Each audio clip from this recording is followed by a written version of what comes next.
2 Kings 9. Jehu anointed king of Israel. The prophet Elisha summoned a man from the company of the prophets and said to him, "Tuck your cloak into your belt, take this splash of olive oil with you, and go to Ramoth Gilead.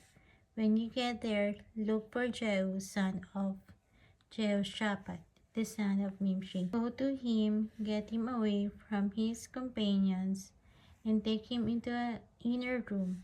Then take the flash and pour the oil on his head and declare, 'This is what the Lord says, I anoint you king over Israel.'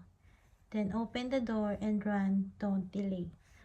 So the young prophet went to Ramoth Gilead. When he arrived, he found the army officers sitting together. "I have message for you, commander," he said. "For which of us?" asked Jehu. "For you, commander," he replied. Jehu got up and went into the house. Then the prophet poured the oil on Jehu's head and declared, "This is what the Lord, the God of Israel, says, I anoint you king over the Lord's people Israel.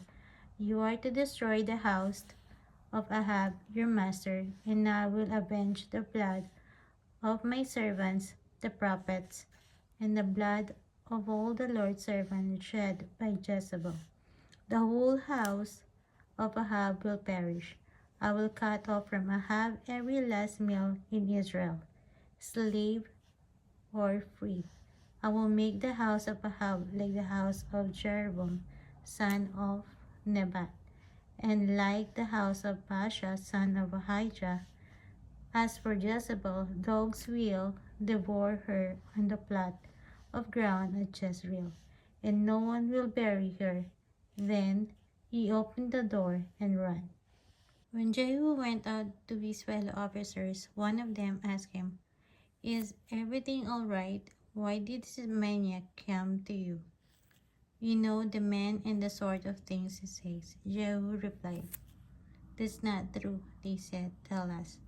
Jehu said, "Here is what he told me.